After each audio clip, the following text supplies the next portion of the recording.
ಇವತ್ತಿನ ವಿಡಿಯೋದಲ್ಲಿ ration ಅಕ್ಕಿಯಿಂದ hotel ಸ್ಟೈಲ್ನಲ್ಲಿ ತುಂಬ ಗರಿಗರಿಯಾಗಿರುವಂತಹ ದೋಸೆ ಯಾವ ರೀತಿ ಮಾಡೋದು ಅಂತ ತಿಳಿಸ್ಕೊಡ್ತೀನಿ. ಈ ದೋಸೆ ಚಟ್ನಿ ಸಾಂಬಾರ್ ಜೊತೆ ತುಂಬ ಟೇಸ್ಟಿಯಾಗಿರುತ್ತೆ. ಬನ್ನಿ ಇವಾಗ ಹೇಗೆ ಮಾಡೋದು ಅಂತ ನೋಡೋಣ.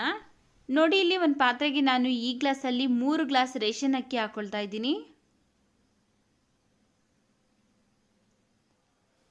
ನಂತರ ಇದಕ್ಕೆ ನಾವು ಯಾವ ಗ್ಲಾಸಲ್ಲಿ ಅಕ್ಕಿ ತಗೊಂಡಿದ್ರಲ್ಲ ಅದೇ ಗ್ಲಾಸಲ್ಲಿ 3/4 ಗ್ಲಾಸು ಉದ್ದಿನಬೇಳೆ ಹಾಕ್ಕೊಳ್ತಾ ಇದ್ದೀನಿ. ನಂತರ ಅದೇ ಗ್ಲಾಸಲ್ಲಿ ಅರ್ಧ ಗ್ಲಾಸು ಗಟ್ಟಿ ಅವಲಕ್ಕಿ ಹಾಕ್ಕೊಳ್ತಾ ಇದ್ದೀನಿ. ನಂತರ 2 ಟೇಬಲ್ ಸ್ಪೂನ್ ಆಗುವಷ್ಟು ಕಡಲೆಬೇಳೆ ಹಾಕ್ಕೊಳ್ತಾ ಇದ್ದೀನಿ.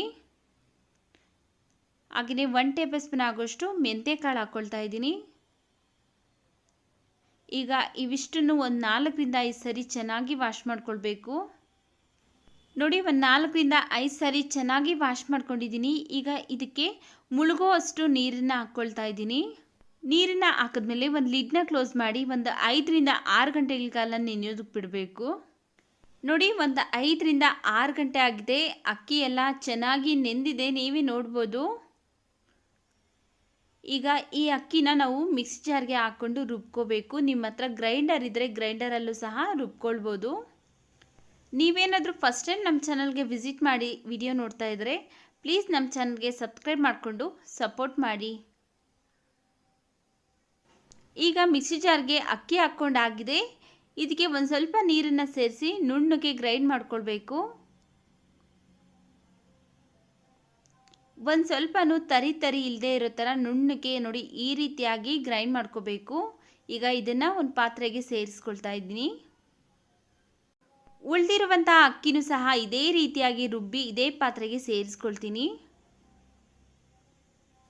ನೋಡಿ, ಅಕ್ಕಿನೆಲ್ಲ ರುಬ್ಕೊಂಡಾಗಿದೆ. ಈಗ ಒಂದು ಸೌಟಿಂದ ಹಿಟ್ಟನ್ನು ಚೆನ್ನಾಗಿ ಮಿಕ್ಸ್ ಮಾಡ್ಕೋಬೇಕು. ನೋಡಿ, ಈ ರೀತಿಯಾಗಿ 1 ನಿಮಿಷಗಳ ಕಾಲ ಚೆನ್ನಾಗಿ ಮಿಕ್ಸ್ ಮಾಡ್ಕೊಳ್ಳೋದ್ರಿಂದ ಹಿಟ್ಟು ಉಬ್ಬಿ ಬರುತ್ತೆ.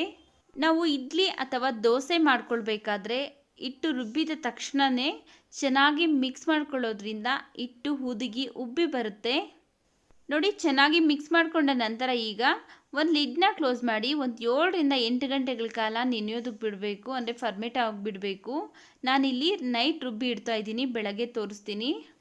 ನೋಡಿ, ಒಂದು 7ರಿಂದ 8 ಗಂಟೆಗಳ ಕಾಲ ಆಗಿದೆ. ನೋಡಿ, ಹಿಟ್ಟೆಲ್ಲ ಎಷ್ಟು ಚೆನ್ನಾಗಿ ಉಬ್ಬಿ ಬಂದಿದೆ, ನೀವೇ ನೋಡ್ಬೋದು.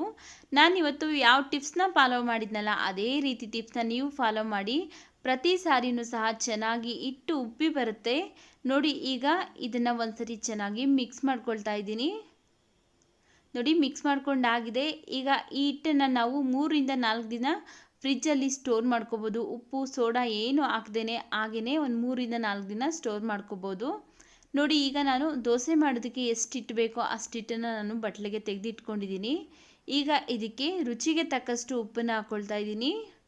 ನಾನಿಲ್ಲಿ ಸೋಡಾ ಪುಡಿ ಯೂಸ್ ಮಾಡಿಲ್ಲ, ನೀವು ಸಹ ಸೋಡಾ ಪುಡಿ ಯೂಸ್ ಮಾಡಿಬಿಡಿ, ಹಾಗೆಯೇ ತುಂಬ ಚೆನ್ನಾಗಿ ದೋಸೆ ಬರುತ್ತೆ. ಹಾಗೆಯೇ 1 ಸ್ಪೂನ್ ಸಕ್ಕರೆ ಹಾಕ್ಕೊಳ್ತಾ ಇದ್ದೀನಿ. ಸಕ್ಕರೆ ಹಾಕೋದ್ರಿಂದ ದೋಸೆ ಕೆಳಗಡೆ ಎಲ್ಲ ತುಂಬ ಚೆನ್ನಾಗಿ ಬ್ರೌನ್ ಕಲರ್ ಬರುತ್ತೆ ಅಂತ. ನೋಡಿ, ಈಗ ಸಕ್ಕರೆ ಮತ್ತು ಉಪ್ಪೆಲ್ಲ ಚೆನ್ನಾಗಿ ಮಿಕ್ಸ್ ಆಗೋ ಥರ ಮಿಕ್ಸ್ ಮಾಡಿಕೊಂಡು ಒಂದು ಸ್ವಲ್ಪ ನೀರನ್ನು ಸೇರಿಸ್ಕೊಳ್ತಾ ಇದ್ದೀನಿ. ನಿಮಗೆ ದೋಸೆ ಹಿಟ್ಟಿನ ಕನ್ಸಿಸ್ಟೆನ್ಸಿ ನೋಡಿಕೊಂಡು ಬೇಕಿದ್ರೆ ನೀರನ್ನು ಸೇರಿಸ್ಕೊಳ್ಳಿ, ಬೇಡ ಅಂದರೆ ಸ್ಕಿಪ್ ಮಾಡ್ಕೊಳ್ಳಿ. ನೋಡಿ, ಇಲ್ಲಿ ಮೊದಲಿಗೆ ಚೆನ್ನಾಗಿ ತವನ ಬಿಸಿ ಮಾಡಿ ನಂತರ ಸ್ಟೌವಿನ ಲೋ ಫ್ಲೇಮಲ್ಲಿ ಇಟ್ಕೊಂಡು ನಾವು ದೋಸೆನ ಹಾಕ್ಕೊಳ್ಬೇಕು. ನೋಡ್ಕೊಳ್ಳಿ, ನಿಮಗೆ ಎಷ್ಟು ಗರಿಗರಿಯಾಗಿ ಎಷ್ಟು ತೆಳುವಾಗಿ ಬೇಕೋ ಅಷ್ಟು ತೆಳುವಾಗಿ ದೋಸೆ ಹಿಟ್ಟನ್ನು ಸ್ಪ್ರೆಡ್ ಮಾಡ್ಕೊಳ್ಳಿ. ನಂತರ ಒಂದು ಸ್ವಲ್ಪ ಎಣ್ಣೆ ಹಾಕ್ಕೊಳ್ತಾ ಇದ್ದೀನಿ. ಎಣ್ಣೆ ಹಾಕಿದ್ಮೇಲೆ ಚೆನ್ನಾಗಿ ರೋಸ್ಟ್ ಮಾಡಿಕೊಂಡು ಬೇಯಿಸ್ಕೋಬೇಕು. ನೋಡಿ, ಚೆನ್ನಾಗಿ ರೋಸ್ಟ್ ಮಾಡಿಕೊಂಡು ಬೇಯಿಸ್ಕೊಂಡಿದ್ದೀನಿ. ನೋಡಿ, ಒಂದು ಸ್ವಲ್ಪನೂ ಹರಿದೆ ಮುರಿದೆ ಎಷ್ಟು ನೀಟಾಗಿ ಬರ್ತಾ ಇದೆ. ಬೇಕು ಒಂದ್ಸರಿ ನಿಮಗೆ ಇನ್ನೊಂದು ಸೈಡ್ ಬೇಕಾದ್ರೆ ಬೇಯಿಸ್ಕೋಬೋದು. ನೋಡಿ, ಇನ್ನೂ ಒಂದು ದೋಸೆ ಮಾಡಿ ತೋರಿಸ್ತಾ ಇದ್ದೀನಿ.